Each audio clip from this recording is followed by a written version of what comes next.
Hillsborough County Community Action Board Executive Meeting, October 5th, 2020, 12 p.m.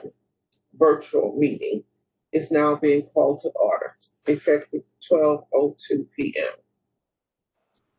Introductions. I have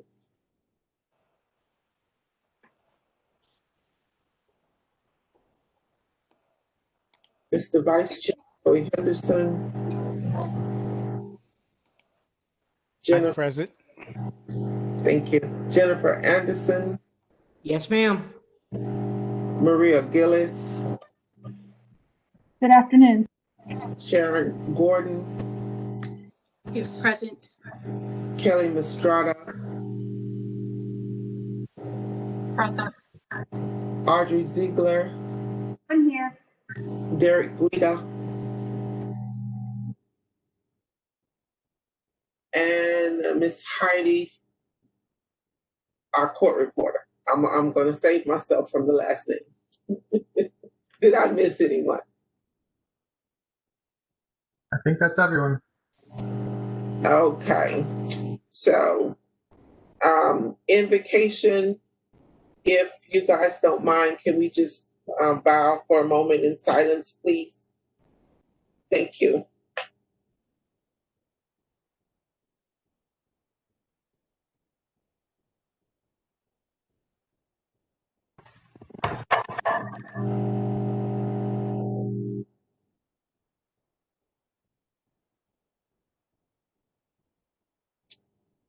Thank you, everyone. Our Pledge of Allegiance, so we can just honor ourselves and do the Pledge of Allegiance. I pledge of allegiance to the flag of the United States of America and to the republic for which it stands, one nation, under God, indivisible, with liberty and justice for all. So, Mr. Vice Chair, would you do me the honors of the mission statement, please?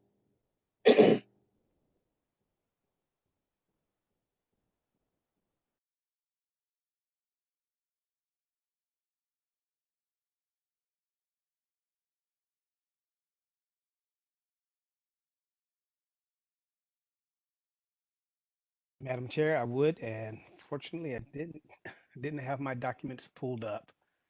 Oh, that's quite fine. I'll have it memorized the next time. That is quite okay. I actually have it if no one has it. So I can do it. The Hillsborough County Community Action Board partners with community stakeholders to stabilize and empower vulnerable individuals and families to achieve self-sufficiency through advocacy and essential services. Great, okay, moving right along. Can I get an approval of the agenda, please?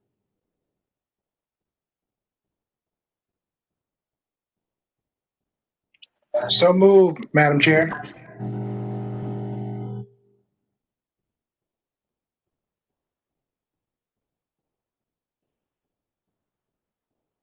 I second, Madam Chair.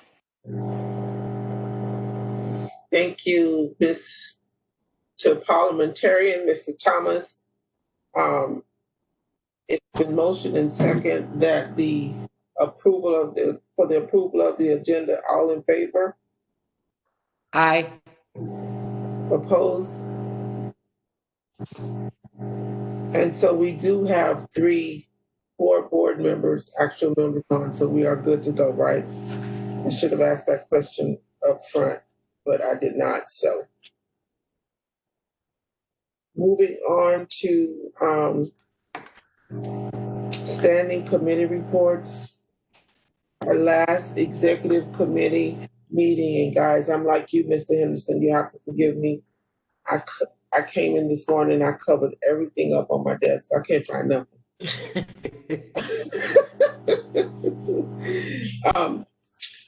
But we did have an executive meeting.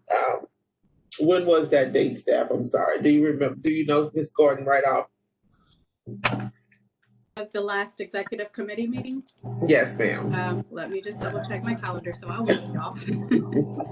I have it on my calendar too. I can go back.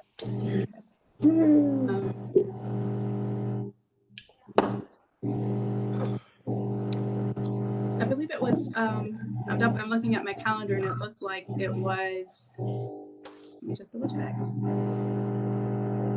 The 17th, am I correct? Let me just look. Yeah, September Yes. 17th. Yes, it was September 17th at 12. Yeah.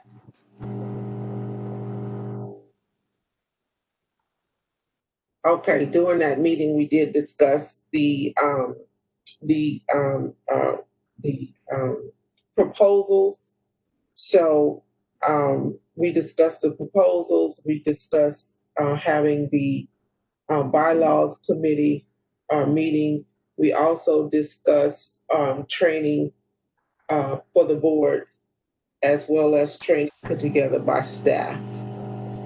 So with that, we right on to the Bylaws Committee. Ms. Joey Henderson, Vice Chair. Thank you, Madam Chair. The Bylaws Committee met last Tuesday, September 29th. I'm sorry? It's September 29th. There's a lot going on in my building right now, so I'm going to mute myself. Make sure I'm muted out. I'm sorry. Thank you. And as Derek has sent, Derek and Ms. Gordon has sent the agenda for our meeting today. Also included in there was the revisions of the bylaws, and actually they're just more of an update in terms of the correction of the agenda of the table of content, and making sure that we had our page enumerated properly. Did everyone get a chance to take a look at that? Yes, I did have a chance to look at it and found everything to be in order. Okay. Yeah, my brief review. Yes. Okay. And if anyone has any questions, and I will move forward with hyperlinking the content to the respective page numbers. Also, out of that meeting, we talked about having some type of mapping to show where the areas that our focus as respective CAB members should be, although we care for the entire county of Hillsborough, but specifically the areas that we tend to represent. And also that was sent out as well in the form of a map that shows the districts of the different county commissioners. And also you'll see the names that were written in of the various board members. Now, Mr. Guida, Ms. Gordon, I didn't see my name written on there, but I guess it's easily to presume that with me representing Commissioner Hagan's office, that all of Section 2 being in the white is an area that would be an area that I would pay closer attention to, correct? Right, Mr. Henderson, if it was a commissioner, then yeah, you're down. It's down at the bottom. Okay. At the bottom of the document, and it says Section 2, Commissioner Hagan, Joey Henderson. So Gotcha. that's how we kind of denoted that one, because it was such a bigger, so that's just how that area was done. Understood. And so so goes the same for the other board members who are representing commissioners, as you're saying. So any questions or any thoughts on this? Do you find this helpful? Excuse me, Vice Chair, when was that sent out? I apologize. Actually, I think Mr. Henderson, I might have only shared that with you. Okay. To see what your thought. I mean, I can share my screen right now and show people. Oh, would you please? Yeah, I'm sorry. I'll do that right now, but I was trying to just get that to you to see what your thoughts were as the bylaws, and since we were discussing it at the bylaws meeting, get your take on it and then kind of go from there. But I'm happy to share my screen right now. Yes, would you please? I apologize. No, you're good. You're good. Yeah, because I thought we were referencing the document that we made changes on. Sorry. Right. So this is the map showing the entire area of Hillsborough County, and you can see the different board members' names who are representing specific areas. And as Mr. Guida denoted, that those of us who are representing commissioners' offices that can be identified by the coloration in their respective districts. Now, does Stacy White, Commissioner White, does he get a representative? Is he supposed to have a representative? I was just, That's him in green. I'm sorry. yeah, because he should be over where we're at. Just my screen. Yeah, So I can see the colors. Okay. Yeah, Kimberly Mitchell, right? Right, Miss Mitchell, yes. And that would be District 4. So thoughts on this? Can you zoom into it again, Derek? I'm trying to see what my name represents. You're located over in the District 1, but a specific area. Yeah, Miss Hill, that was a tough one for me. I'm gonna be honest with you for yours. I did it off of the address that we used for a mailing address for you in the Tampa Housing Authority office, which is the 33607, which is why that's where I put. It's really tough for the Housing Authority on where to put that one. I know, it just looks like you gave me so much of Hillsborough County. That's my. No, but I understand. That's fine. We do have 27 developments throughout the county. So, okay. You know, as you mentioned, Mr. Guida, with regards to her representing 33607, would it be better? I mean, and I don't know how specific it is for the other board members, you know, with the exception of for those of us who represent commissioners in the general district. For those who have specific locations like that, would it be better to just have it enumerated or with actually not maybe with alphabetical letters, alphabets, I should say, and footnoted at the bottom? For instance, where 33607 is, if you had the letter A there, and at the bottom you have letter A hyphen Rosa Hill, would that be easier to follow? So it doesn't appear that, you know, she's covering what, 4 districts there, 5 districts, or I tried to get them as close as I could to the zip codes that they had, and also get the names big enough so you could actually read them. But I'm open to any suggestions. I don't know how much room we're going to have at the bottom because the document's kind of maxed out, but I'm happy to. Any suggestions? I'm happy to take. Oh, we got Plant City chopped in half and Dover chopped in half. and again, that's because they're representing a specific zone, zip code area. Yeah, Mr. Simmons is at 33527. That's I believe his mailing address, and like the same for Miss Anderson. And then with Mr. Thomas, he represents the city of Plant City, so I stuck him right into like where the city of Plant City, within the city limits there. And then Miss Davis, her zip code is 33567 for her mailing address, so that's why I kind of stuck her in that area, that pocket there. Can you hear me? I mean, it's not something that we're, you know, I mean, if the board members see it and they want some adjustments, I mean, I'm happy to. That's kind of why I was sending it out to you, Mr. Henderson, and I'm glad we're talking about it now. Yeah, because in my opinion, we should drop like 594, kind of bring it around there in Brandon and like put them over into, and then like put Dover and Plant City together with Plant City. If you see what I'm saying, so it all kind of stays together. And then put Valrico over into with Brandon, because they are pretty much, they are all together. Excuse me, can you hear me? Yes, who's that? Is that Okay. Ms. Gordon? I'm sorry, it's Maria. I've been Maria. trying to talk, but of course, I'm having technical difficulties. My only concern with making it specific is individuals like Dr. Benny Smalls, who represents East Tampa. It's going to be several. It's going to be difficult because there's just so many different variables for who you're representing and what area. I think Derek's way of just doing it by commissioner's district just made it more generic. But of course, we can change it to whatever the board decides. But some individuals would have several zip codes.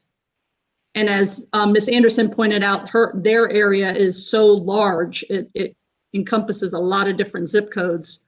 So we just need to do something that makes sense. Well, then maybe we should, and I can respect that, because without having to pull all the zip codes and then aligning it, that can be a bit challenging. And again, we are representing all of Hillsborough County when it comes right down to it. But maybe we should title this General Areas of Representation of Community Action Board. So that keeps it, like you're suggesting, Ms. Gillis, just keeping it general, and we're not trying to say that this is your tying somebody into a specific area that way without having to do a lot of work. What do you all think? Especially someone like Ms. Hill, who her area really, Tampa housing does encompass a lot of area. We just wouldn't want to put 33607 on her Right. because that's not all she represents. So the yellow is who? Can you scroll down, Derek? Commissioner Merman. Oh, Commissioner Merman. Okay. Long. Okay. All right. Wow. All right. 4 is you. This was it was a little bit more challenging than Yeah, than I see that. like, where would I put Dr. Myrna Ho? That's why I put her at the bottom and just said, Hillsborough County, the whole district, the school district. I could have put her name here, on the whole place. I didn't know. All the way across page. Right, So that wasn't some of them I had to kind of just do that. I mean, it's so hard. Now that makes plenty of sense to me. So is every board member accounted for? I didn't take the time to look at. Yes, I've got every board member on here. Yeah, I mean, Mr. Thomas, since he does Plant City, that was one of the easier ones. I have Mr. Sale right over Temple Terrace, Osea right over Tampa. Like those ones are kind of easy. I even put Christine Long close to downtown because that's where Metropolitan Ministries offices are. And then if it was a at-large member, I put them in their actual zip code, just to give more of a reference to how I did some of that if they represented low income. But it did get a little challenging. Mr. Morales, that's the zip code for Enterprising Latinas, so that's why I used that. And then Marcia lives in this area, and that's the LULAC area as well, kind of. So, but still, wasn't. I thought it was going to be easier, and then as I started doing it, I was like, "Oh man, this is not as easy as I'd hoped." So, Mr. Chair, the only thing I like it the way it is. I'm fine with it the way it is. I'm looking at Mr. Gabriel Brown, excuse me, and he sits right over 33603, which is the Robles Park area, the Tampa Heights area. So I just want to make sure that when we decide to put this out to the community, that board members understand that they represent that area, and the questions or concerns that they might receive from anybody within these areas would always come back to the board and come back to staff to be addressed. And I'm specifically pointing that out for Mr. Brown because the Rose Park and Tampa Heights redevelopment process went into master plan effective the 1st of October. So I'm sure, he might get a lot of calls. It could be perceived that he could answer a lot of people's questions around that. Mm-hmm. So to make sure that that's clear to the board members. Madam Chair, if I may, the other thing that I would use this map for is more of outreach also. So when you're out in your community and these are the areas that you're representing, these are the folks that you should be talking about community action to. These are the folks that you should be talking to about programming. And I think that if everyone on this map does it in their area, I think we're well saturated. There's a few areas that could use a couple of more people in the areas, but other than that, I think there's good representation. Mm-hmm.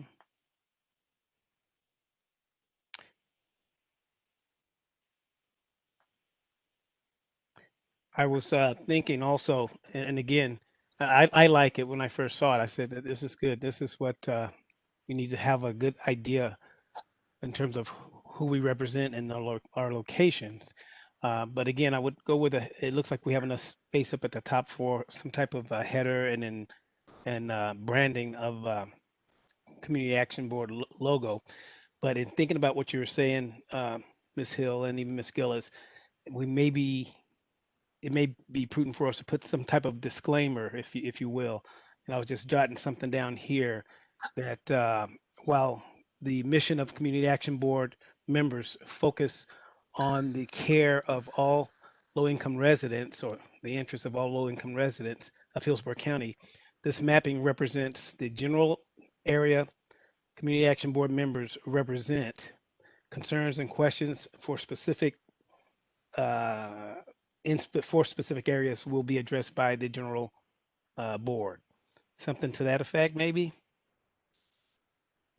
That is awesome. The other thing that I was thinking in line with that is that this is a good tool that we can share with DEO to show that our board is not just concentrated in one area, especially since we're such a large county. This really shows that we're all over the place, and I think that they will appreciate that we've gone above and beyond to ensure that we're fully represented.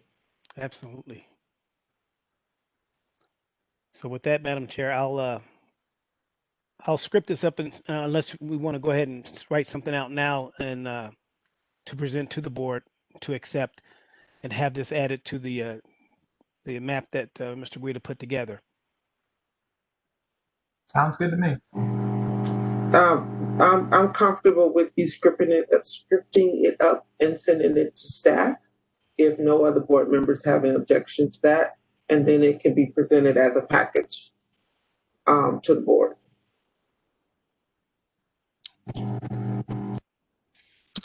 Alrighty, thank you. That's my report.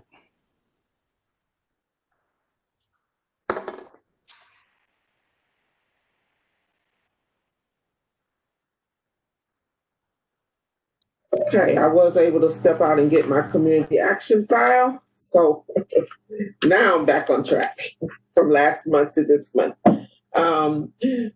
Budget and finance, Mr. Thomas. Yes, Madam Chair. There's nothing to report. We will be having a meeting this Wednesday. Budget and finance, and we'll go over the items that have been presented and hopefully have an update by the CAD board meeting at that time. I'd like to, if we could, add, I believe that's further down on the agenda, of the training component. There'll be some finance, budgeting and finance items that need to be considered. By the executive board presented to the board later on. I have nothing more to report. Okay, so I do just have a question. We were, based on our last meeting, we were sending out some information back to the vendors that submitted their proposals. Are we on task? And then we received those to be discussed at the next meeting.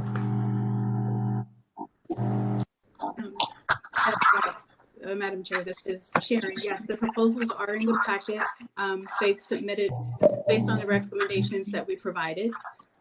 So they are in the packet for review by the Executive Committee, the Planning and Evaluation Committee. Hopefully we can get something scheduled soon.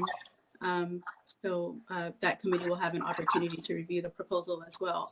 However, the idea is for the board to vote on these proposals at the next meeting this month. So, so that the partners can get moving with the programs. Okay, there's a lot of additional noise. Is that coming from me? I think Ms. Anderson needs to mute her microphone unless she's speaking. There, I think that might make it better. Well, maybe. I had it muted the whole time until just now, so I don't think the background was for me, but. Okay, so, all right, thank you so much. So, Ms. Gordon, you did say that you guys received the updates and you prepared them for discussion for the Budget and Finance Committee at their next meeting, correct? They're also on this agenda if you want to discuss them through the Executive Committee. It's, you know, it's really. Okay. All right, so okay, I see that. We'll move right along and we'll get back to those on the agenda. Okay. I'm just going by my notes from last meeting, sorry. Planning and Evaluation, Ms. Jennifer Anderson.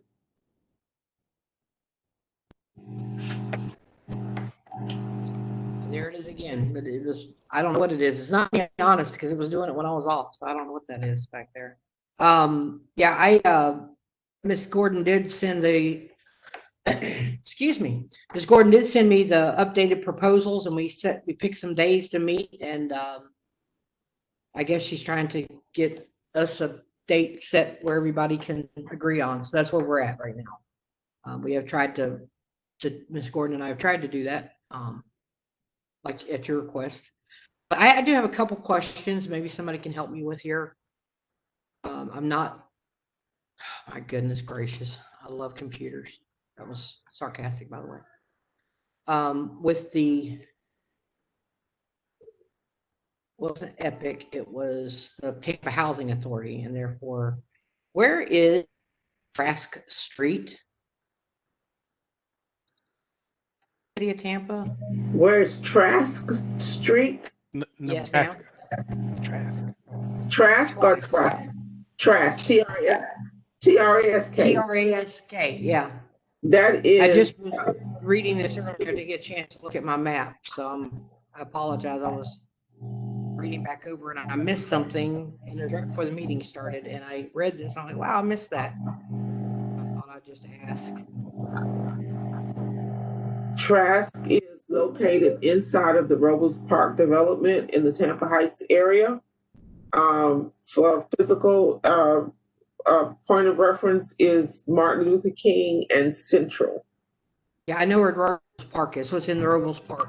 Yes, ma'am, it is in Robles Park. They have an internet cafe there that's open to the community where the community can come and utilize computers for training inside of that facility there.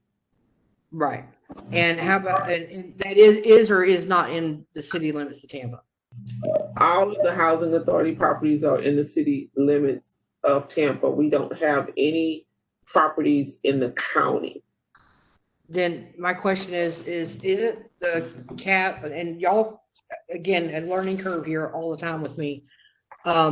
Isn't the CAB board funding supposed to be for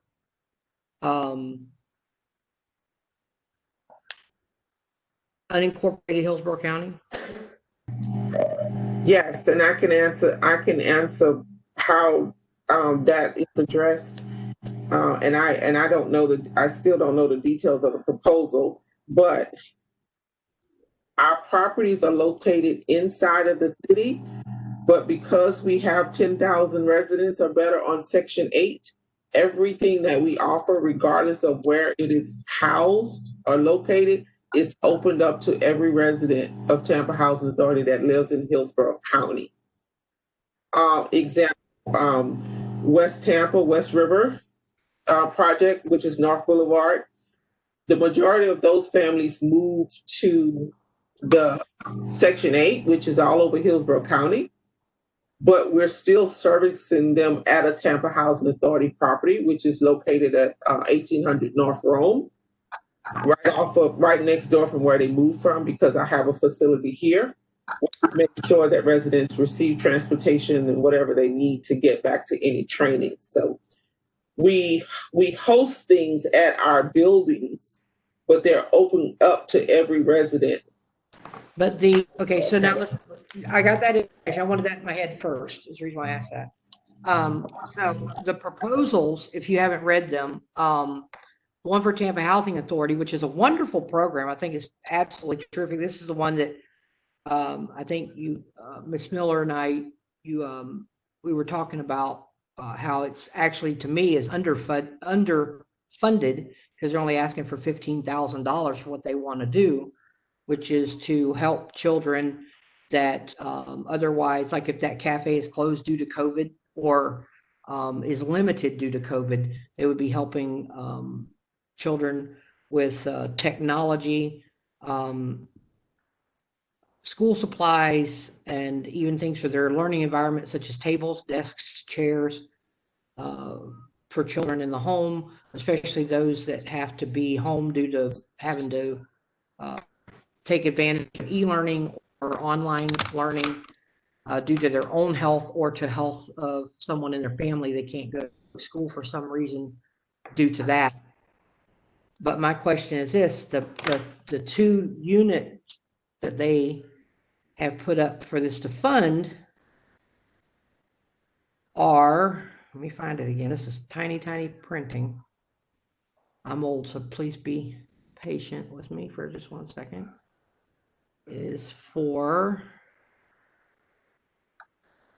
and they also bring in a book bus to give the children new books, which I think is awesome. The whole thing is awesome. I think my opinion, it really is. Anybody has, oh, here they are.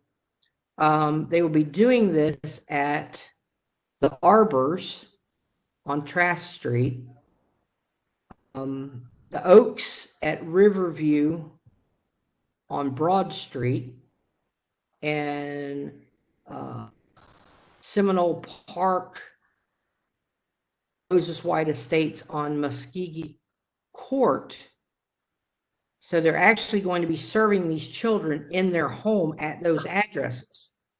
Now I understand what you're saying. If they move from one facility and they go somewhere else into Section 8 housing, they're still eligible for the programs at those facilities. But these aren't serving as much those like internet cafes you're talking about as it is actually in their homes, from the way I'm understanding the proposal.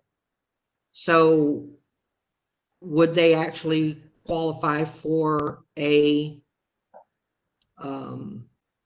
for monies under the CAB board if these are properties in the city limits? If they're going to be serving the children in the city limits? Because I know that here in Plant City, I've asked questions about certain programs and would these be eligible, and I'm told no, because they're in the city limits of Plant City. So why would this vary from those programs? Because they're in the city limits of Plant City. So Tampa, rather. I apologize. So let me look at. I'm going to point out something I just read where it says proposed solutions, and I don't know. It says Housing Authority is preparing to open up sites at the Oaks of Riverview, which is 202 East Broad, and that is the Oaks of Riverview Community Center, which is open to that entire area. As a matter of fact, Hillsborough County daycare is right across the street, and those residents from Hillsborough County Department of Education also uses that center when it's open for classes and workshops there. And I was wrong about Trask Street. I apologize. Trask Street is located in South Tampa off of Gandy and Trask, which is the Arbors. and they have a community center there. So that's open up to that community and the surrounding area. So that would be any housing authority residents, whether they live on that property or in that site, in that area, which includes the gardens at South Bay, could be serviced in that area. Seminole Park, Moses White is in what's called the Fishbowl of Tampa. That is located off of Muskegee Court, which you have Cedar Point, you have that whole community around King High School. Is that Robles Elementary School right there on 43rd and Live, or Yes, it is. 43rd and 50th, right? Right. Yes, I I used to believe live so. in that community. You're correct. So you have that whole entire community that'll be serviced out of that site. And I think, now this is me thinking, I'm thinking the housing authority is looking at where we have open spaces that we own, that we can bring in people from throughout the community to serve through this grant. And I do, they're asking for a small amount of money, but, I'm sure it's, they're prepared more than just what they're asking for. And later on down here, it says, later in the proposal, it says that, upon, basically seeing how it works out, they, bring in more information and probably come back for, to bring the proposal back later for more money. They don't say it quite like that. I'm just doing a rough draft of it all. But it does say in here that they're asking for technology such as Chromebooks or tablets for online learning, internet connection for schoolwork, school supplies, and learning environment set up with table, desk, chairs. And that's for the home. That's for their homes.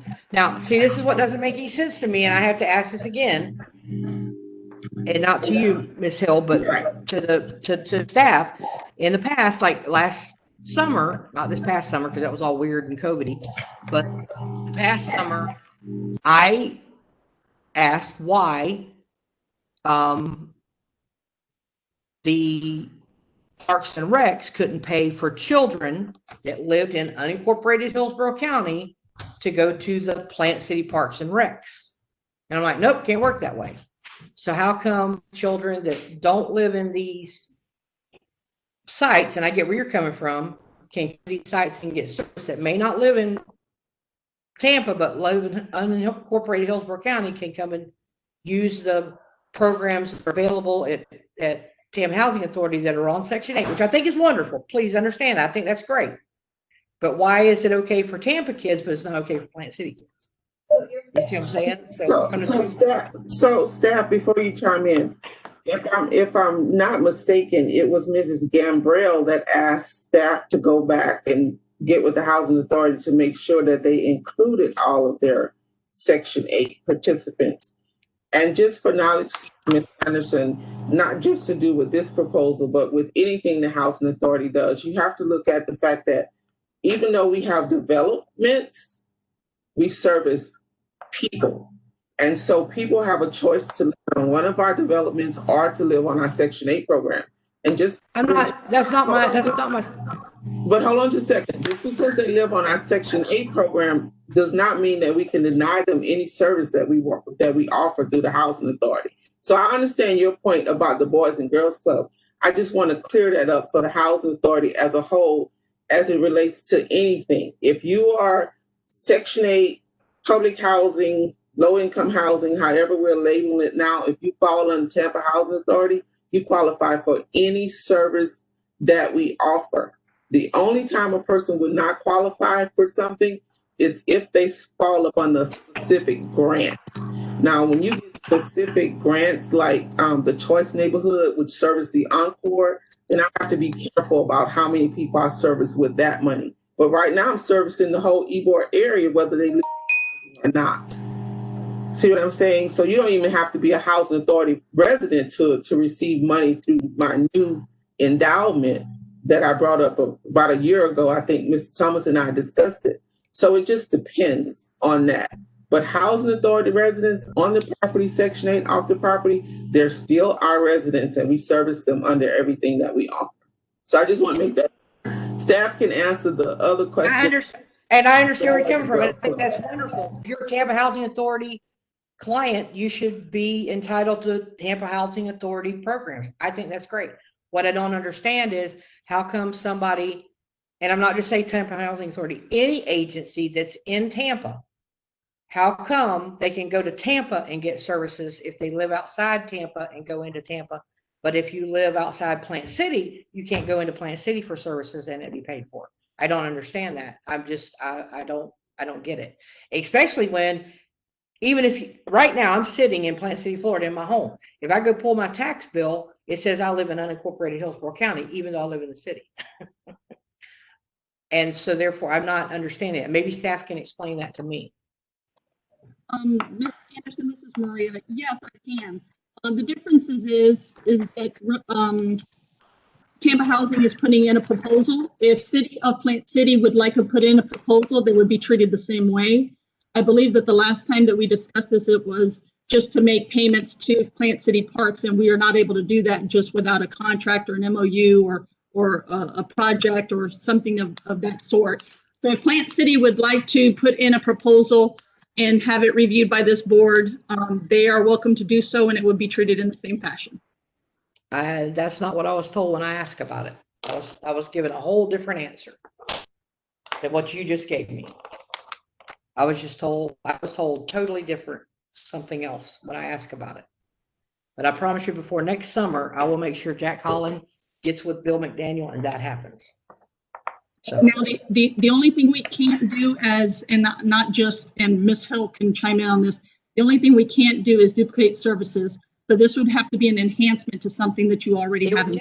It would definitely be, because we got a brand new Parks and Recs facility opening that has been being underserved by a small facility because it was underfunded. And when I came 2 years ago to ask about that, before they tore that building down and the new smaller one had to be used, and the facility that I used, I had to serve outside because we couldn't get funding. And I asked about it. I don't know if you remember, but I asked about it and I was told no, because it's in the city of Plant City, that program cannot be funded. That's what I was told. There was a little bit more to it than that, but that was the bottom line. There was no, you can have them submit a proposal, you can do that. It can't be funded because it's a city program. And right. I would have them put in a proposal so it can be looked at just like the other proposals. Okay, that's fine. Then that's what I want to get straight in my head. So I'll make sure that way before the summer comes around, that is, but of course I have to know when proposals need to be put in as well. Is there a specific time, that kind of thing? We need a timeline as well for different types of proposals and when they need to be put in. And since you now are the head of that committee, we'll share more information with you. I would appreciate that. Thank you. Now, back to this proposal, since I got that straight in my head, Ms. Hill. I don't know if you have read that complete proposal. Like I said, I hope they're getting a lot of money from somewhere else, because I really don't think that they're getting enough. But again, like I said, maybe this is like their first pancake and they want to make sure that it comes out pretty before they come to make a stack of pancakes, because I think it's a phenomenal program. I think it's great. So, Ms. Anderson, just a question. Are you looking at the next one? Because the bottom line on the one I have says $45,000, not $15,000. Then maybe email. Hold on a minute. Maybe I don't have all of them. I've got one that stops at.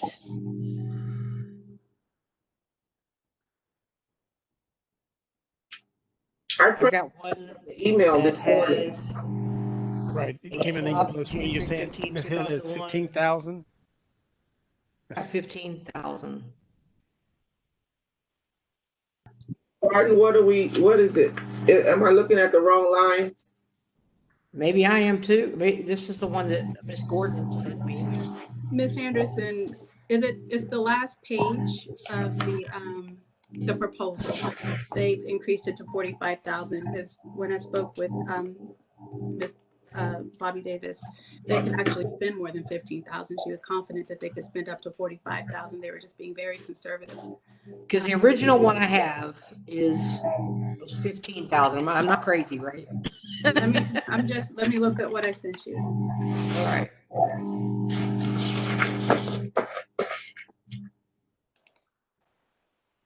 That I have for Tampa Housing Authority is 1, 2, 3, 4, 5 pages long. It's on the last page. The one I'm looking at has 7 but- pages. Yeah. Right. 5 pages. That may be my problem. Do you want me to forward it to you? Please. I only have 5 pages. Okay. Based on staff is requesting 15,000. So I've got 15,000. These be eligible for use. Because I see all this they want to spend, but then I only see we're requesting 15,000. Yeah, the last 5 pages, so. It's 7 pages. So the last page of the document, it'll show the breakdown of. All right, hold on, I just got something from you. Hold on a minute for me, please.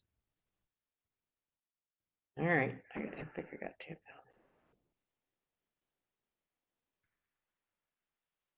Come on, there we go.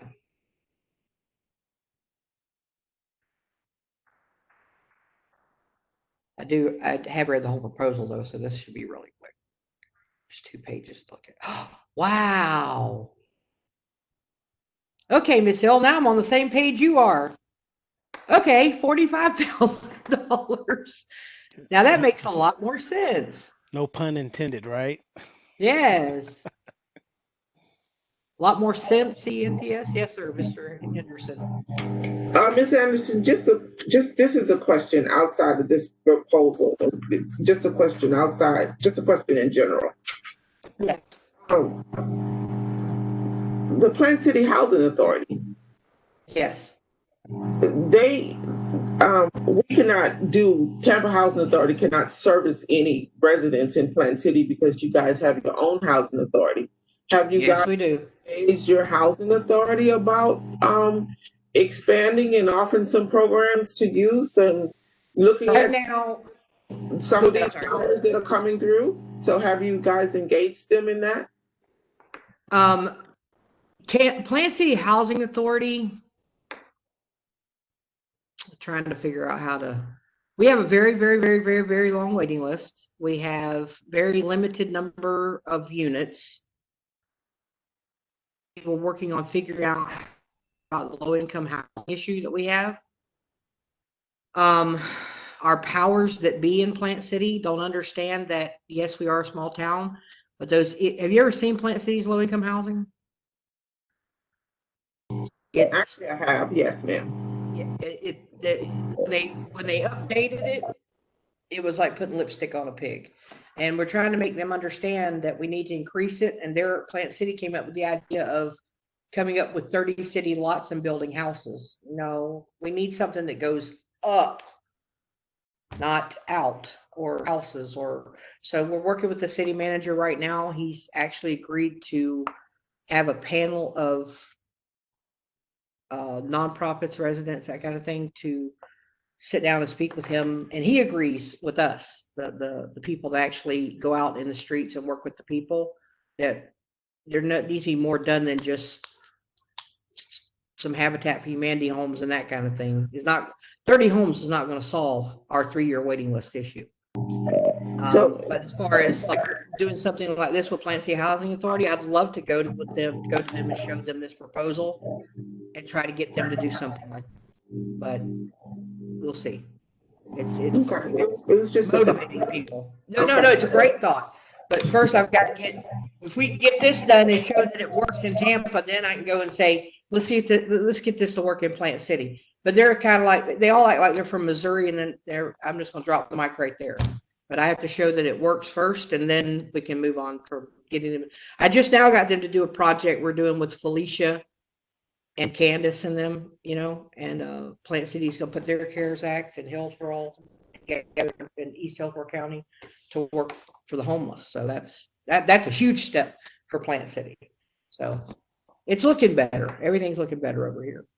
So I think it's an awesome, I think that one's awesome. And then Epic program is looking for, I just came out again. Sorry about that. Epic. Come on.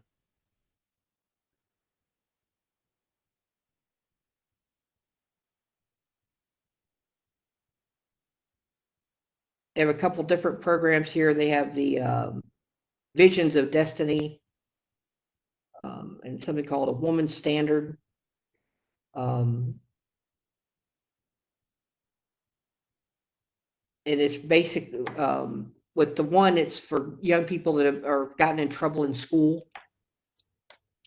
Then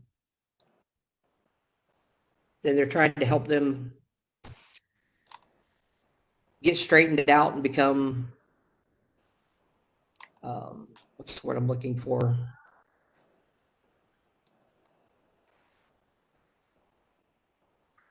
I can't think of the word I'm looking for here. I apologize.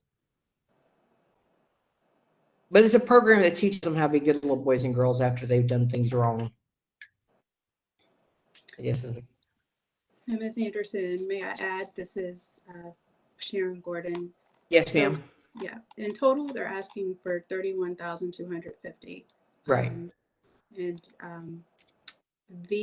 This will be contracted out. It will not be, this program is not delivered by the school district, but it will be administered. They'll administer it through contract. So just so you'll know how that works. Right, through programs that are going to teach about job readiness and how to academic remediation and that kind of thing. So when they return back to the school program, it's going to give them more motivation and better skills. Yes. For learning, do better in school and have more job skills, readiness, that kind of thing. Nature for kids gotten in trouble. And also to keep in mind that maybe Kelly can confirm this, is a little over 44,000 total in that line item. So we're looking at up to $45,000 for the Tampa Housing Authority partnership opportunity, and up to, what did I say, 31,000. Yeah, for the almost Epic. 31 to that 250 for the Epic. So when you vote, you'll need to determine how much you want to go to each program, because both combined exceeds the amount for that program category.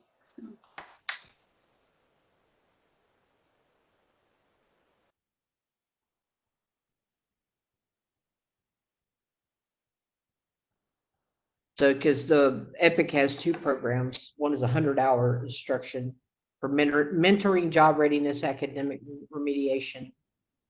And the other one is a Woman Standard, which is 50 hours for reading and writing, female empowerment, social emotional curriculum, and implicit bias and awareness. And I think one is for males and one is for females. Is that the way I was reading it, Sharon? Yes. One's for females, a Woman's Standard, the Visions of Destiny. It's primarily males. Read this. It could.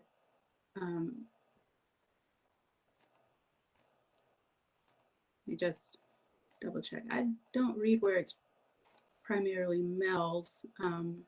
That's what I was just going to ask. At the beginning of the whole thing, it says that their students are 90% males.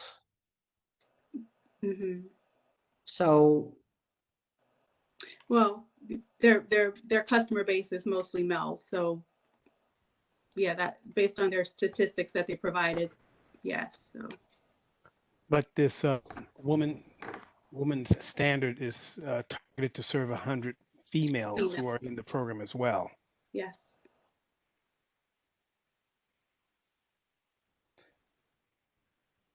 So as a program, I like what they have to offer as an alternative school for students who are have some behavioral issues, but it's keeping them in school, keeping them focused. I'm particularly interested in knowing that their outcomes and their reporting of their outcomes with regards to the exams. That's an easy one. You can show that if there's an increase or not in terms of the student scores. Right. But with regards to the interview skills assessment performance score, 100% of students meet in passing this standard. I'm not sure. I mean, I'd be interested in understanding how they quantify that, and I'm sure they have their rubric or whatever they use in terms of the skills assessment performance score. So, but I think it has both proposals have everything that's needed for us to go ahead and submit this to the board unless anyone else has Yeah, questions. but the only thing we have to decide, well, I mean, do we decide, or does the board need to decide the amounts? Because like Ms. Gordon said, if you add them together, it's more than what we have available. And how do we decide who's going to get what? So is that something that we need to decide, or is that something that the board overall needs to decide? How much more is it above of what we have available there, Ms. Gordon? Or Ms. Anderson, do either of you know? If give me a moment to calculate, but just advice, Mr.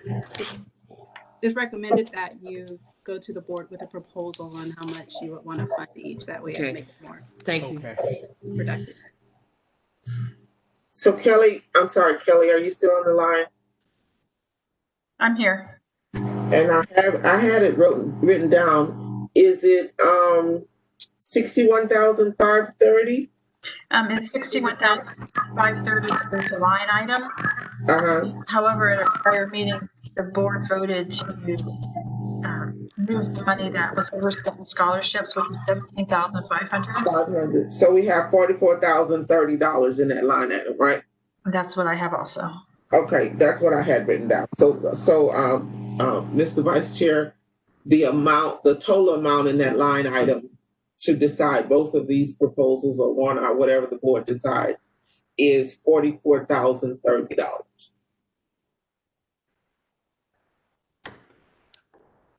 Thank you. Okay, I apologize. I'm not in my office. Well, you know what? I do have it on my phone. Now, hold on 1 second.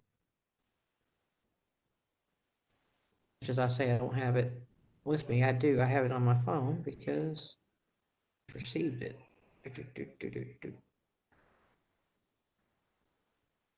And I apologize for not being at the last CAB meeting.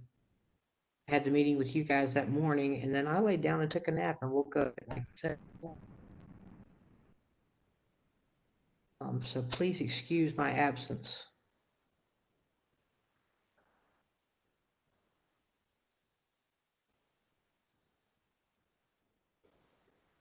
So we have a balance of $44,030.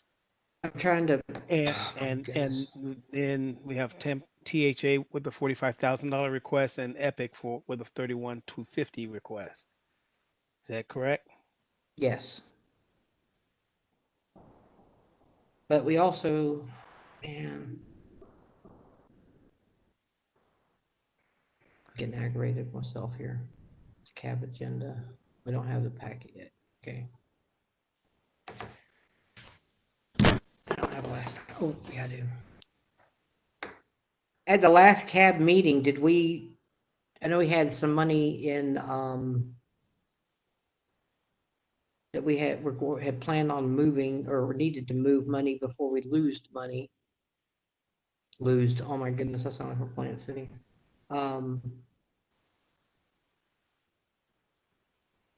Did that happen at the last CAB meeting?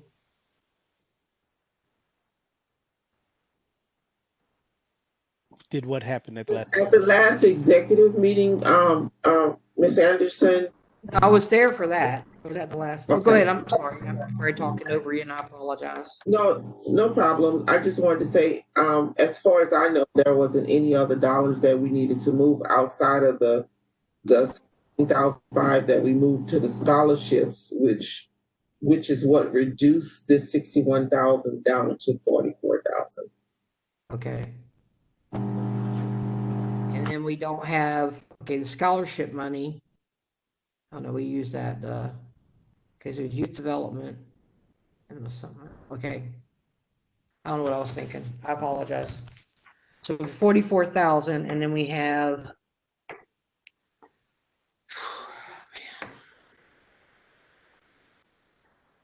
Okay, so what we got to do is have these proposals been sent to the entire board, Derek? Yes, no, maybe so.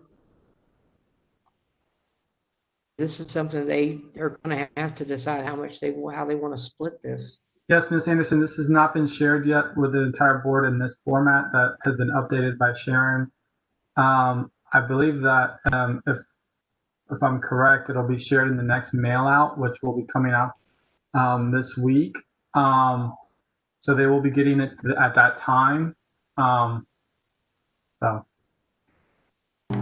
But Ms. Gordon, excuse me, Ms. Gordon, did I understand you correctly when you stated that the Planning Evaluation Committee or the Executive Committee needs to have an idea or make a recommendation to the board of how much they're going to fund each of these for? Am I correct?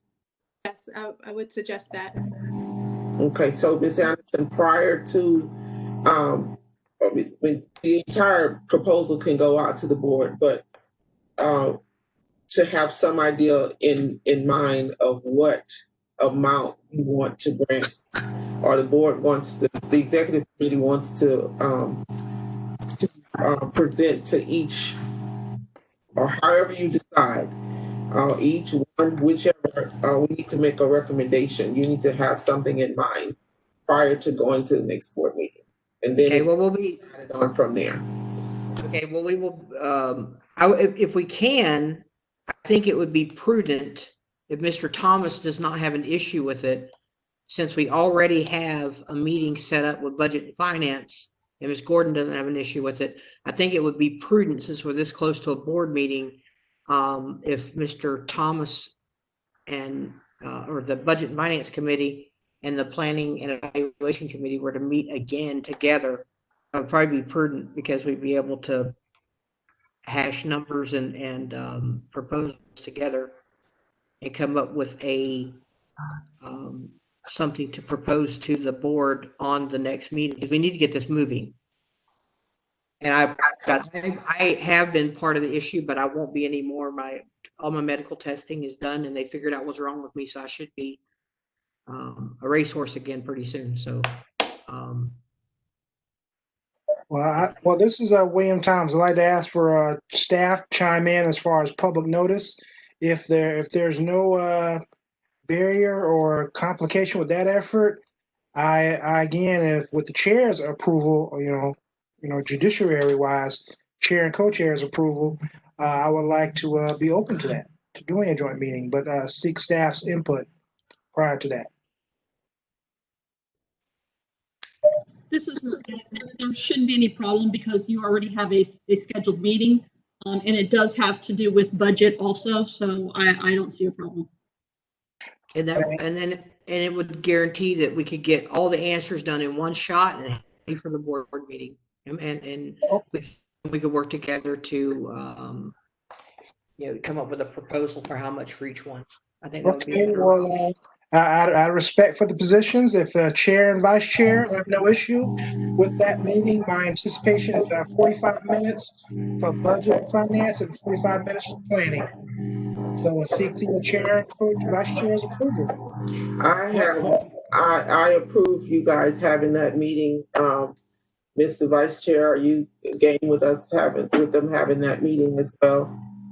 Yes, ma'am. And I do have a question. So the point of having this meeting is to find other dollars that can be used to try to help meet the request, or what is the point? That sounds good too. I mean, if we can do that, that'd be good too. But Mr. Vice Chair, go ahead, Ms. Anderson. I'm sorry.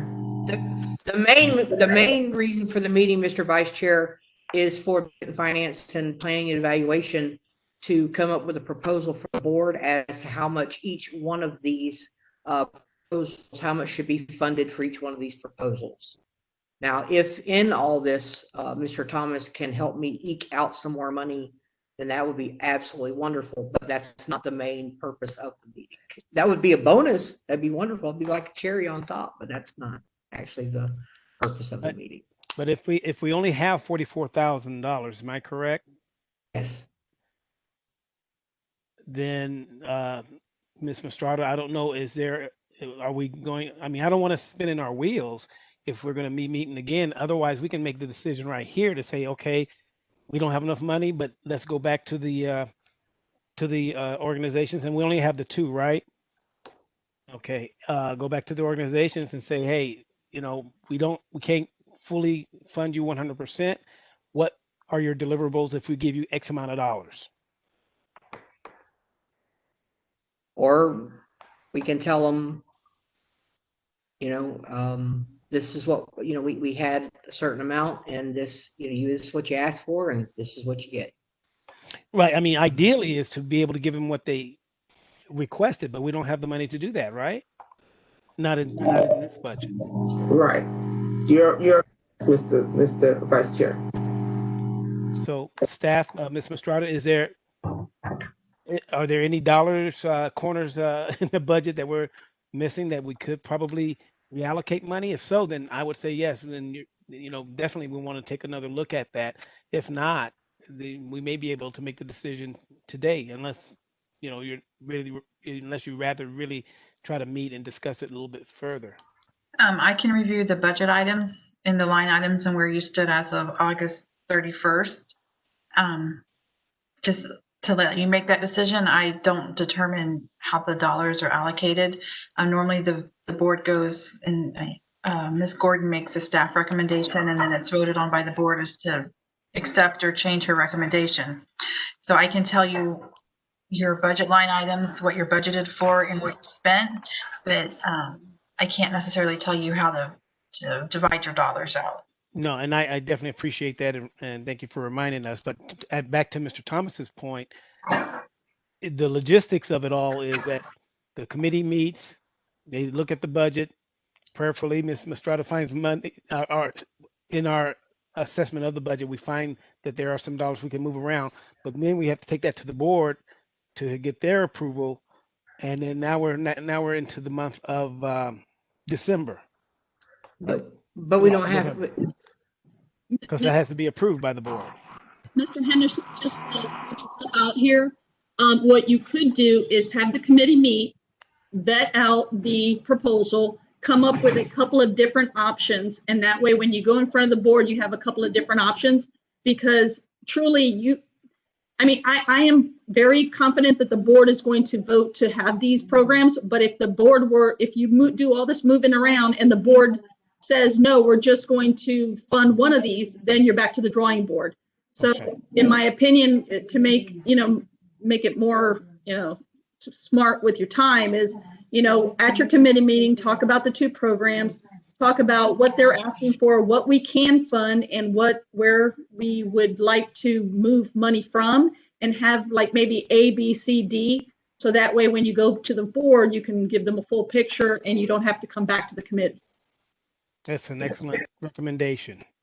Yeah, because you'll find I'm a one and done girl. I'd rather give them A, B, C, pick one of these and let's vote on it and let's get this done. I don't like come back. No. And Mr. Henderson, just for the record, this Budget and Finance Committee meeting is this Wednesday, 10/7 at 2 p.m. So they will be meeting before the the mail out goes out and before the next CAB full board meeting. So hopefully, I think this will be a great opportunity for both planning and evaluation and budget to hammer this out. And Ms. Anderson, since Mr. Thomas, and it sounds like everyone's on agreement, I'll forward that invite to your committee as well, since it's already gone to Mr. Thomas's committee. I was just fixing to ask that. Thank you. Thank you. That's all I have. Thank you. So we are. There's nothing else. Thank you. So we're in agreement. We'll meet again. The Budget Finance Plan Evaluation Committee will meet on 10/7 at 2 p.m. to discuss these two proposals and to decide on different scenarios to present to the board, to the full board for approval, so we can get getting this portion of the money spent. Ms. Hill? Yes, sir. Just a question to staff. Was there any communication from South Shore in terms of trying to submit a proposal from the South Shore Advisory Council? I have not received any communication other than the community engagement projects but haven't received anything else unless Mr. Guida or Ms. Gillis received something. Okay, thank you.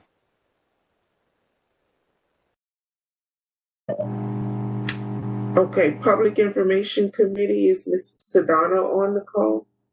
Staff, did we get any updates from Ms. Sedana? Her committee is scheduled for the 14th day of the board at 4 o'clock. So her committee's meeting prior to the board meeting. Thank you. And Nomination and Membership Committee, Ms. Noreen Copeland-Miller. I have not. Has anyone heard from Ms. Copeland-Miller? Did she send anything? We are in the process of, we want to be in the process of working with her to schedule a meeting. So I think it has to be cleared through communications, if I'm not correct, Mr. Guida. So we're coordinating that with Ms. Miller, her next committee meeting. Okay, great. Thank you. Okay, so moving on from standing committee reports to board attendance review. So do we have any, I know from last meeting on the 24th, we had a couple people that we had on the list that needed to attend the next meetings. Are we good with our attendance from our board members? Madam Chair, we have 3 that if they were to miss the next board meeting, they would receive a letter on the attendance roster. Do you want me to call the name? Yes, please. Can we know who those are? Thank you. Yes, Benny Smalls, Kimberly Mitchell, and I wrote down the other one, Frederick Sells. They've missed 2 regular board meetings consecutively.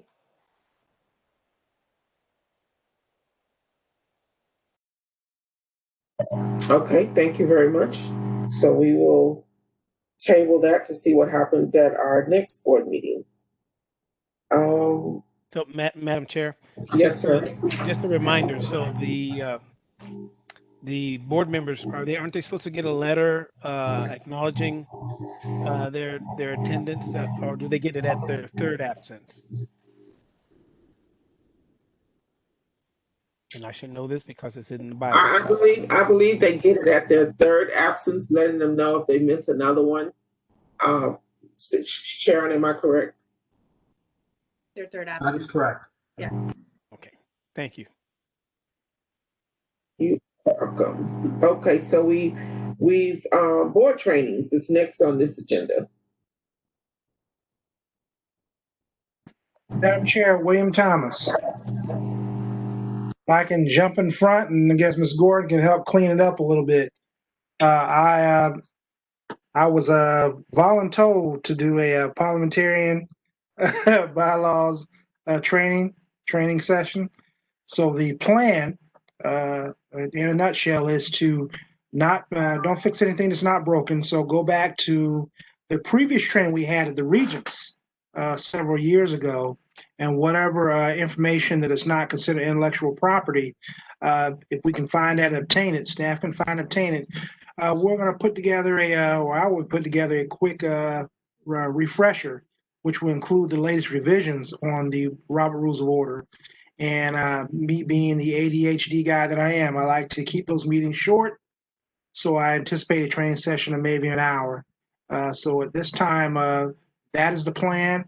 There will be a possible budgetary item for the board to consider, which would include acquiring or purchasing the new revised books regarding the Robert Rules of Order. And that's all I have. Ms. Gordon, you can clean it up. we're straight to the point. So I don't have anything to add. So yes, that's pretty much what we summed up in our meeting. That's correct. Okay, Mr. Thomas, I may have that information that you're looking for as far as the PowerPoint or some of the documents that was used for that training. So I will check my files and forward. Thank you, Madam Chair. I will forward those on to staff. Okay. Thank you.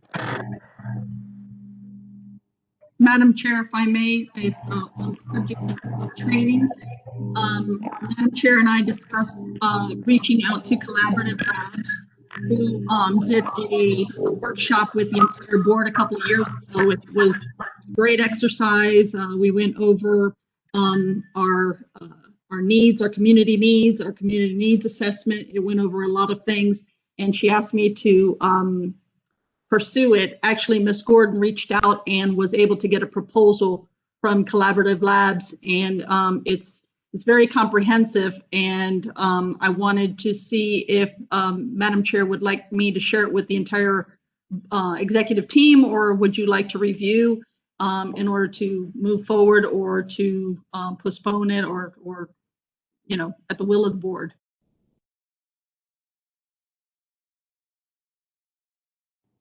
So you've received a proposal based on what we've asked them to, the service we've asked them to inform? Right, and Ms. Gordon can share more of the conversation with them, but they actually provided a virtual platform and some options, and I think it will warrant us to review and see what the board wants us to do.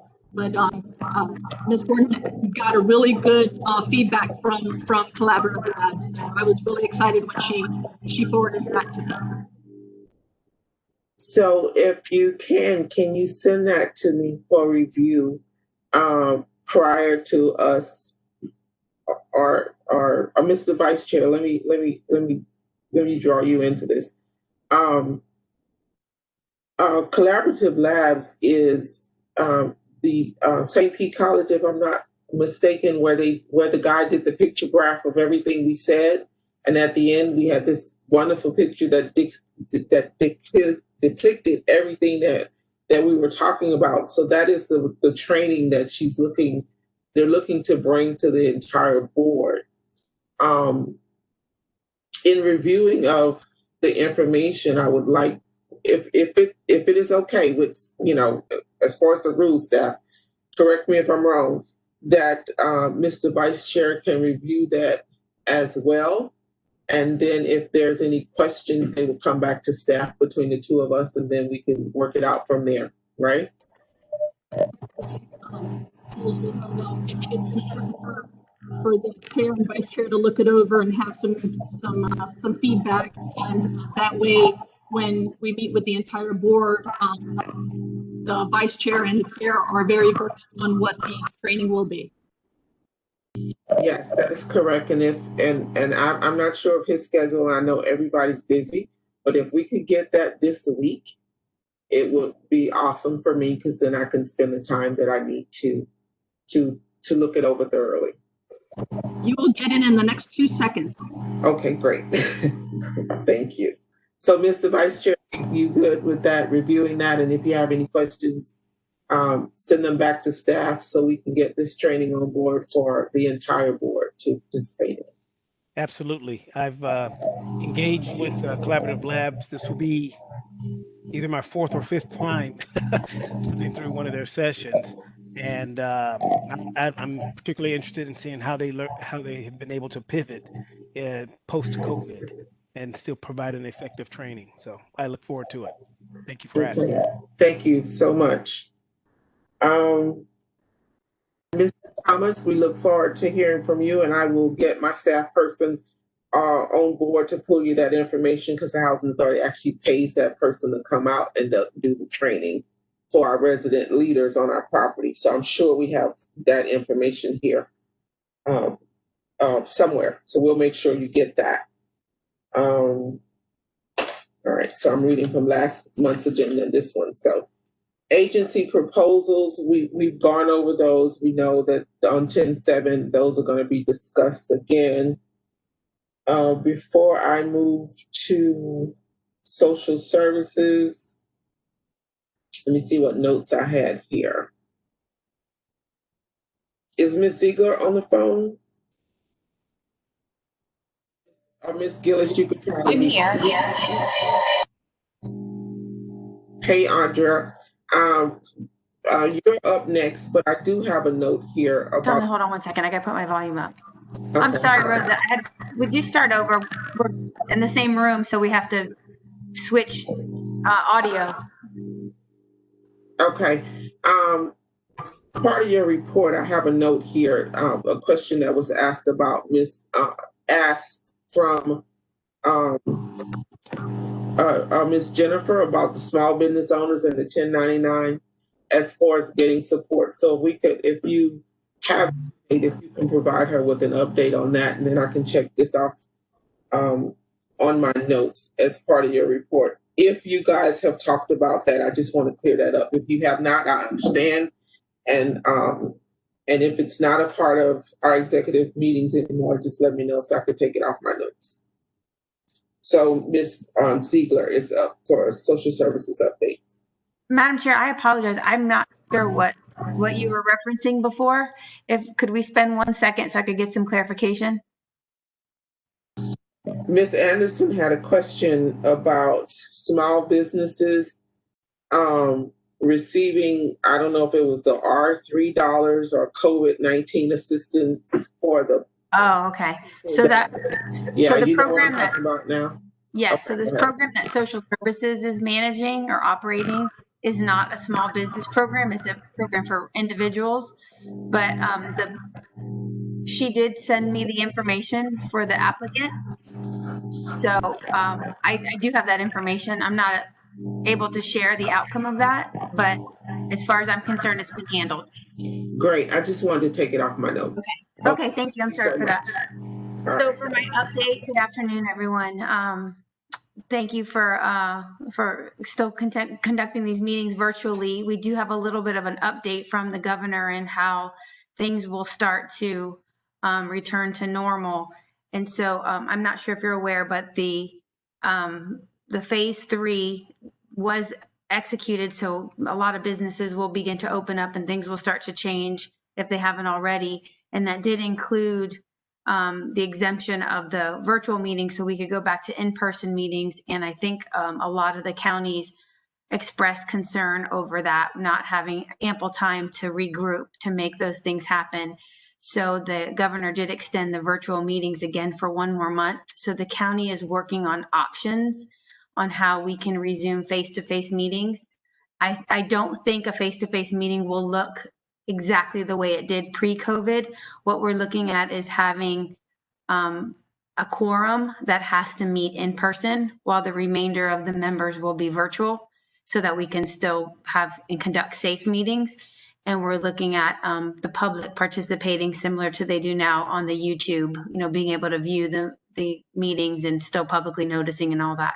So I'll keep you updated on how that goes and where the meetings will be held so that all of the provisions can be executed so that we can have safe meetings. But again, just keep in mind it will be with the quorum. So we're looking at having 11 people that will have to be face-to-face. I think there'll be some allowances for meetings that we don't anticipate having a vote. So if we work with our chair and we decide that we're going to proceed with a meeting and not conduct any votes during that meeting, we probably can stay virtual. So we'll be imposing different criteria and letting you know what we can do and what we can't do.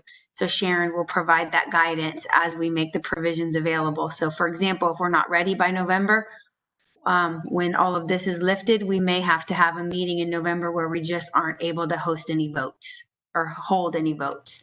But we'll keep you posted. The only other thing I wanted to mention is that the Budget and Finance meeting is on Wednesday. Joey, I see you. The Budget and Finance meeting is on Wednesday, and I may not be able to participate in that. It's a BOCC meeting day. So as soon as the BOCC meeting concludes or has a break for lunch, I'll join that meeting. But if I'm not present for that, just to let you know why. Joey, I'm sorry. Mr. Vice Chair, may I? Thank you, Ms. Ziegler. And I didn't want to interrupt you, but no, if the governor lifts I guess the meetings as far as it being face to face, will there be options for those who may not want to meet face to face? It could be because of medical reasons. Some folks have autoimmunes and they don't want to be exposed or not even going out to restaurants, even though I've been out and I've seen some restaurants I turned around and left them. But will that be an option to have a virtual option for those individuals? So what I'm thinking will happen, there I am. So what I'm thinking will happen is that we'll be provided guidance by the county, which will basically be from the county attorney's office on what the requirements are to make sure that we conduct a meeting that is in accordance with the guidance. And then it will be up to this board to take it one step further on how you actually have that happen. So we'll work with Madam Chair and you, Vice Chair, to determine how you want to select the members that have to be in a face-to-face setting for the quorum to be held together for the votes. So we'll have to work with both sides to come up with what will work for us. But I don't think that there'll be a lot of different options. We'll basically be provided some framework that we have to work within. Okay. We have a list of county meetings that are in the sunshine for monthly, and it looks like there's upwards of 200 county meetings. So they'll be providing guidance that we'll all have to adhere to. So it won't be anything real specific to this board. It'll just be, overall guidance. Right. Okay. But it sounds like we may have some input in terms of how that meeting occurs, with it maybe 50-50, 50% being in person and the other 50% being virtual. Right. So we'll provide that information, and then we can work with this board to make a determination as to how, maybe it's on a rotation, or maybe it's based on availability or, pre-existing conditions, if, without taking into, without, asking for everyone's medical conditions. Right. But we can, impose some criteria on our own to decide who's in person and who's not. And we'll also limit the number of staff. So for example, maybe Ms. Gordon will be in person one meeting, or myself one meeting, or, Ms. Gillis one meeting. That way we're not, contributing to having, more people in the room. Thank you. Oh, the other thing is only specific locations will be deemed for these meetings. So county communications can monitor the schedule and have the room set up for us to be safe. And also for the recording of the live portion versus the automated portion. So right now they're looking at the downtown county center on the 26th floor. It's a really big room. The other location is one of the libraries. So as they set up for those two things, we'll just be on a rotation for dates and times that we can have, conduct our meetings and have, board business being handled. But again, I think it'll be important for us to work very closely with you. So for example, if we plan on not having a vote in a certain meeting, then we may just decide not to have an in-person meeting with the quorum present and just hold our votes until a future time if that is available to us. So if the grant won't be in jeopardy without you all voting on something, then we still have some other options we can impose. And don't hold me to anything I've just said, because of course things change, but that's the guidance that I've been given, and that just came out late last week. So you all have, exactly what we have at this point in time. So there's a but in there. Always a but. There's always a but, Joey. Oh. Vice Chair. Thank you. That's all I have. Thank you, Ms. Ziegler. Just one comment. If we could keep our board meeting on Wednesday, because I have scheduled everything around being free on Wednesdays. So if we could try to keep our meetings on Wednesday, that would be great. Okay, well, Mr. Guida will do our best. Okay, thank you. Ms. Gillis. Thank you, Madam Chair. The only thing that I wanted to share is prior to this meeting, everyone who signed up to participate in the SECA virtual conference should have received their notification that they have been scheduled. The participants are Ms. Hill, Mr. Henderson, Ms. Thomas, Ms. Anderson, Ms. Copeland Miller, and Mr. Simmons. And all of those have been scheduled and approved. And that's all I have. Madam Chair, Ms. Ziegler, I'm not Ms. Ziegler, Ms. Gillis, did we still have to pay at the same rate? No, I believe that there was a discount, but I'm going to have Mr. Guida chime in. Okay. Mr. Henderson, I believe that was a little bit less. It wasn't a lot less, but it was a little bit less. And then, of course, there's the additional discount from not having to have a hotel or air flights and things of that. But I think it was slightly less, but not as much of a discount as like FACA gave. I did notice that. Okay, thank you for that.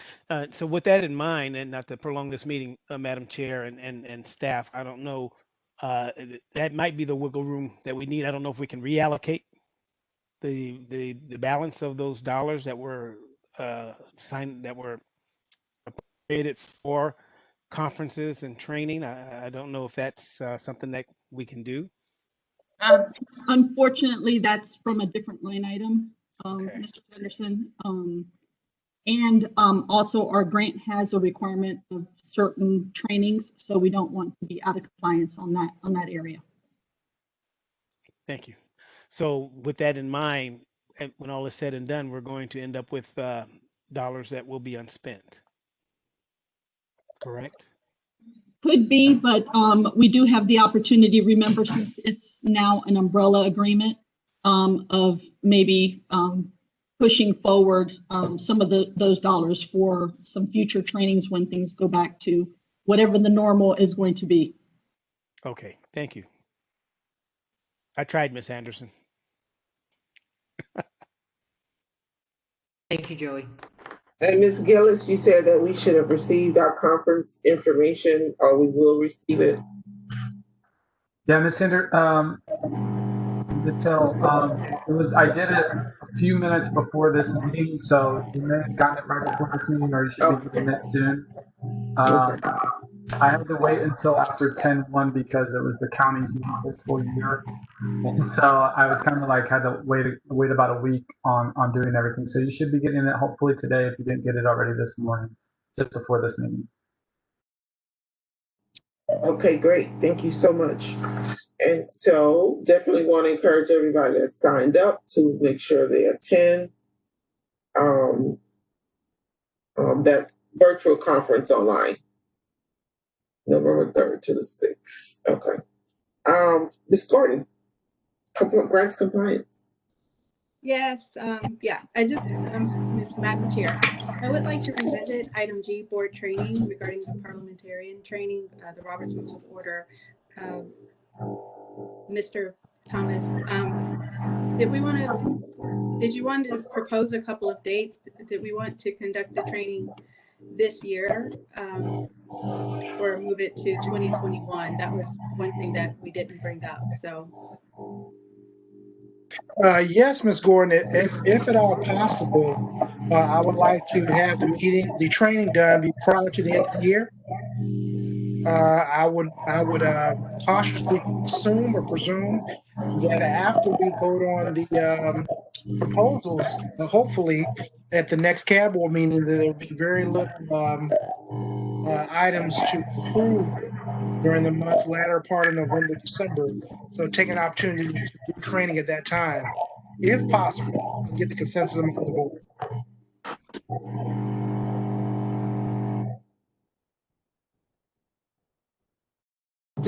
Do we have a December CAB training scheduled? I'm sorry, CAB meeting scheduled? Ms. Hill, I'm glad you brought that up. Our last scheduled board meeting is in November. We have had meetings in December, but not every year. But it is actually something that the executive committee, and I did hear you say you wanted to keep your Wednesday. I'm good with that, but we do need to just kind of, and I can send a proposal to you of what that would look like for the next year. But usually around this time is when we start to approve what the next year's calendar is going to be looking like. For both for both exec and regular as well. So that's another thing to consider. As you know, in the past, it's been the second Wednesday of every month for the board meeting. And I'm happy to keep that trend if that's what you want. And then I can send you a proposal for the regular board meeting. But I will listen for discussion. Okay, great. Because I got the schedule in an email, and I got it in an email on September 24th, and I noticed that there were November and December, there were no virtual meetings scheduled on the schedule for November. So has dates been set? Well, we have a date of November 11th set for the November meeting. And there's a date on here of, well, no, there's not a date on here for December at all. So are we looking to do maybe December month as our training month? That's just a thought, since we don't have a CAB meeting scheduled. Madam Chair, that would be, since we had advised the board that we would. I'm sorry, we can't hear you. Can you hear me now? Can you hear me now? Yes. That would be excellent, especially since we had advised the entire board that we would be taking December off as a regular board meeting. So December would be a good month to do training. Also, just to chime in on the parliamentarian meeting training, we're going to have to purchase the books for the training. So we'll need to know in advance when that's going to happen, so we can order and get them in, especially since ordering and receiving items right now is a little funky. So the more notice we can get, the better.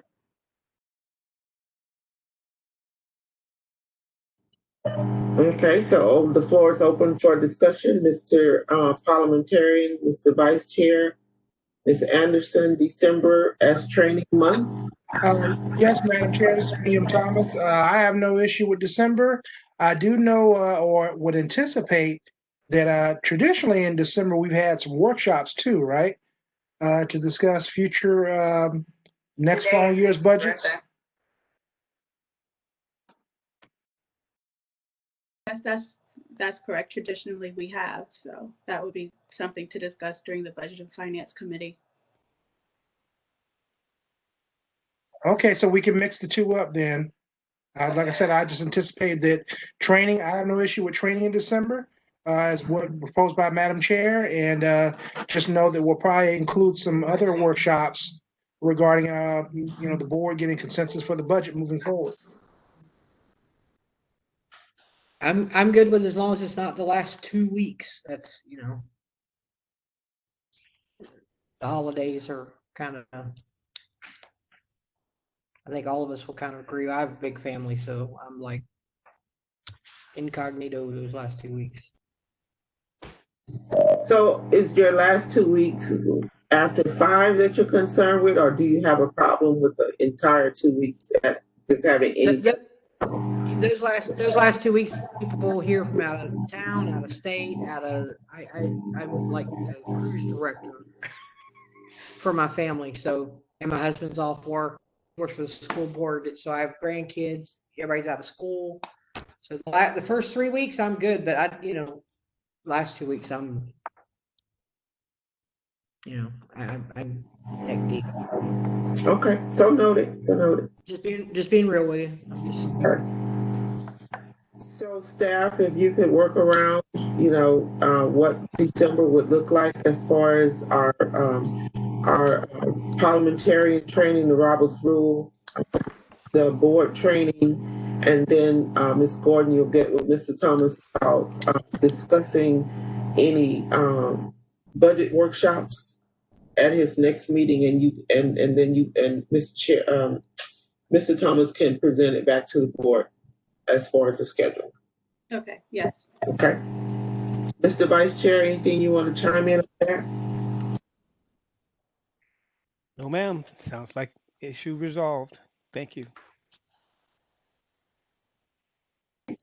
Let's see. Moving right along. All right, if we covered everything for this meeting, we're down to the good of the order. Does anyone have anything for the good of the order? I have a question, Madam Chair, and I don't know if this will come up in our board meeting or not, but in the group that I meet with early in the morning, a prayer group, someone had mentioned that there was an article or news report she saw about that I believe it's that housing over on off Nebraska, and how some families are being locked out. The new owners are changing the locks and what have you. Do you or anyone have any insight on that? And when you say housing off of Nebraska, I'm assuming that you're talking Temple Park Apartments. Is that? I think that's the one over there by. Madam Chair, that's what he's referring to, it's been in the media this morning. Oh, okay, yes. We have no insight into Tampa Park Apartments. It's privately owned. I do know earlier this year that they were having some issues with moving their tenant out, and Tampa Housing Authority pulled all their voucher holders from there and gave them replacement vouchers to find other housing elsewhere. But by choice of the owners there, the Housing Authority has no contact. We don't provide any services or anything to any of their families outside of, if they had a Section 8 voucher. And that was by choice of the owners there, even though we have the Encore next door. I see. Well, just so that you all, and I'm sure you all are aware that the moratoriums on the rent and mortgages have been lifted, and we're going to probably see more people, displaced as a result, because the mortgage companies and the landlords, they've fallen behind, particularly the mom and pop shop landlords. They've fallen behind as well, and they're looking for ways to recapture those dollars that they've lost as a result of the moratorium. It hopefully the R3 phase 4 or 5, whichever one is coming down the pike, will come down the pike sooner than later, and we'll be in a position, or at least social services will be in a position to help those folks as well.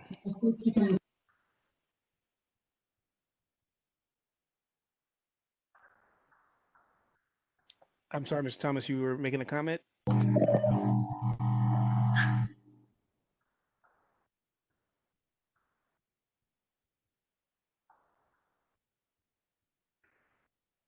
Mr. Henderson, did you have a question for staff? I'm sorry, we had a glitch here. No, it wasn't a question. It was just a statement with regards to how the moratoriums are being lifted, and that we're going to probably see more and more people displaced as a result of landlords and mortgage companies who are trying to capture whatever dollars they can, and not working with these individuals.